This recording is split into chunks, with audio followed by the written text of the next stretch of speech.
Praise the lord.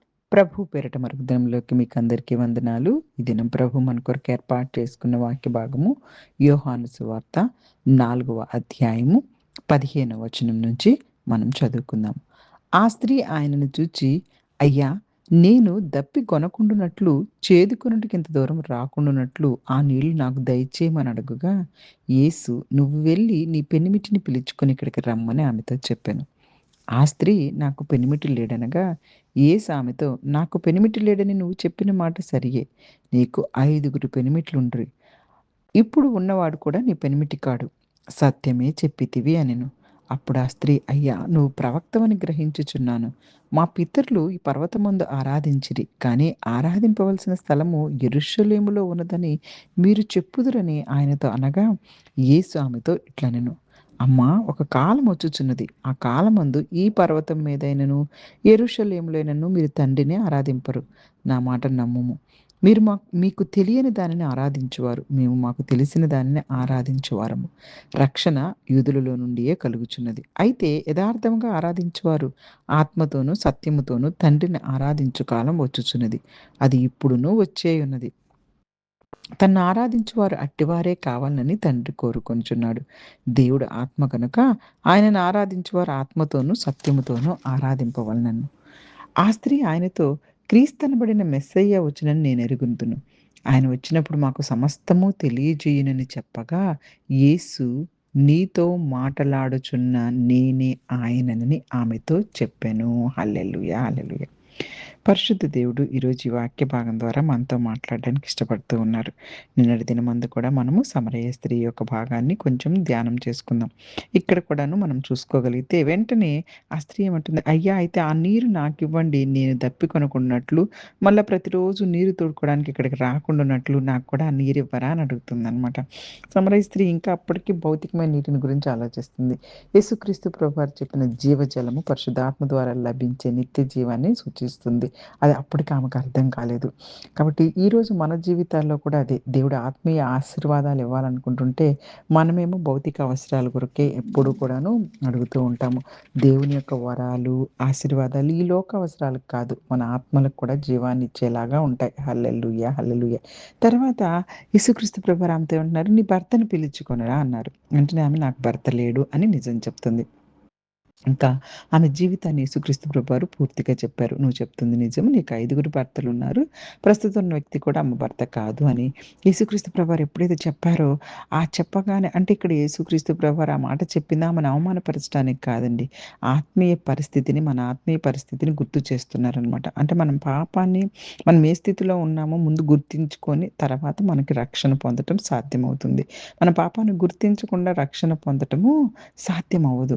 అందుకే దేవుడు ఇక మనందరికీ కూడాను మామూలుగా అంటే లోకపరంగా కూడా వైద్యుడు వైద్యం చేయాలంటే ముందు వ్యాధి ఏంటో గుర్తుపట్టాలి కదా! అప్పుడే మన వ్యాధి ఉంది మనకని తెలిస్తేనే కదా మనం మందు వాడతాం.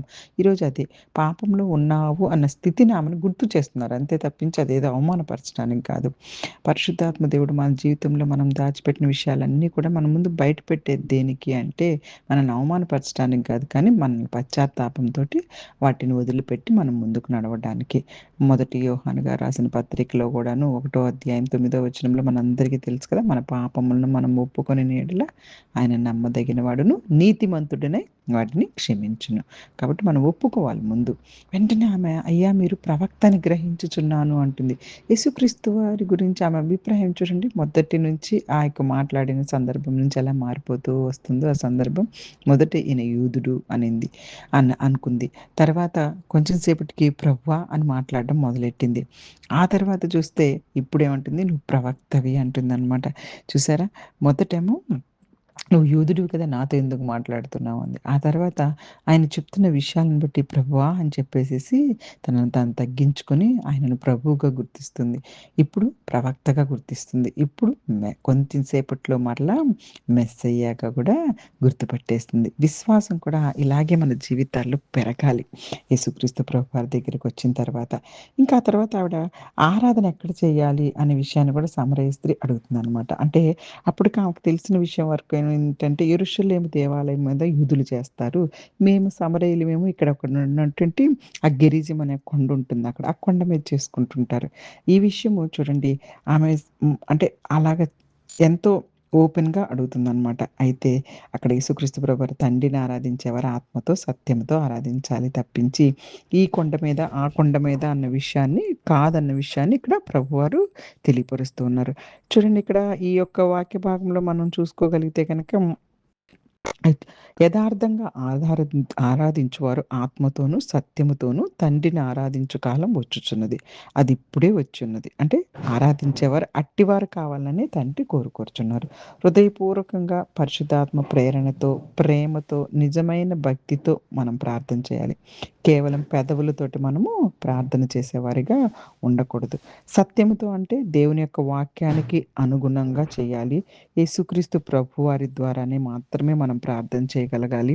అలాగే నిజాయితీతోటి మనము నిజమైనటువంటి ఆరాధన చేసేవారిగా ఉంటేనే దేవునికి ఇష్టమైనటువంటి బిడ్డలుగా మనం ఉండగలుగుతాం. అలాగే మనం చూసుకోగలిగితే ఆ తర్వాత వచనాల్లో కూడాను చూడండి మనందరికీ తెలిసినటువంటి వచనమే అక్కడ ఇక్కడ దేవుడు చూడండి ఆత్మ. ఆయన ఆత్మ కాబట్టి మనమందరము కూడాను ఆత్మతోటి చేయాలని, ఆరాధించాలని కోరుకుంటూ ఉన్నారు. అంటే చర్చ్‌కెళ్తున్నాం, పాటలు పాడుతున్నాం, ప్రార్థన చేస్తున్నాం.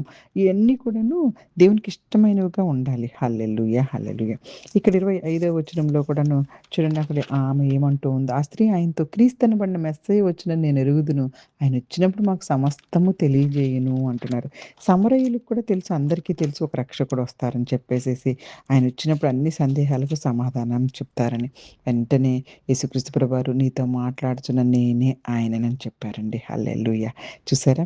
యేసుక్రీస్తు ప్రభువారు చాలా మందికి తనను మెస్సయ్యగా చాలా మందికి ప్రకటించలేదు కానీ, ఇక్కడ సమరయ స్త్రీకి మొదటిసారిగా నేనే మెస్సయ్యని అని చెప్పేసేసి నీతో మాట్లాడుచున్నది నేనే అని స్పష్టంగా ఆయన నోటితోటి ఆయన తెలియపరిచారనమాట. కాబట్టి యేసుక్రీస్తు ప్రభువారు ఈ యొక్క ఆత్మీయ సత్యాలు మన గతాన్ని మనం తెలుసుకోవాలి. మన జీవితంలో ఏ విషయము దేవుని దగ్గర దాచకూడదు. పాపం అస్సలు దేవుని ముందు ఒప్పుకొని క్షమాపణ, మారు మనసు పొందుకోవాలి. అలాగే ఆరాధన స్థలం కంటే ఆరాధకుని హృదయం ఆయనకు ముఖ్యమైనది. కాబట్టి మన హృదయంలో ముందు మార్పు రావాలి. మన ఆత్మీయ దాహాన్ని తీర్చగలిగిన రక్షకుడు ఆయన ఒక్కరే కాబట్టి యూదులకే కాదు, సమరయులకే కాదు, ప్రపంచంలోని ప్రతి ఒక్కరికి దేవుని కృప అందుబాటులో ఉంది. కాబట్టి మనందరము కూడాను పాపాన్ని ఎదుర్కొనే ధైర్యము, నిజమైన ఆరాధన యొక్క స్వభావము, యేసుక్రీస్తు ప్రభువారే మెస్సయ్య అని గుర్తుంచుకున్నటువంటి సత్యాలను ఈ వాక్య భాగం ద్వారా పరిశుద్ధాత్మ దేవుడు మనందరికీ తెలియపరుస్తున్నారు. కాబట్టి బాహ్య మతాచారాలకు పరిమితం కాకుండా ఆత్మతో, సత్యంతో దేవుణ్ణి ఆరాధించే జీవితాన్ని గడపడానికి మనందరం ప్రయత్నించాలని కోరుకుంటూ చిన్ని వాక్యాన్ని దేవుడు ఆశీర్వదించి దీవించునుగాక. ఆమేన్. God bless you all. God bless you.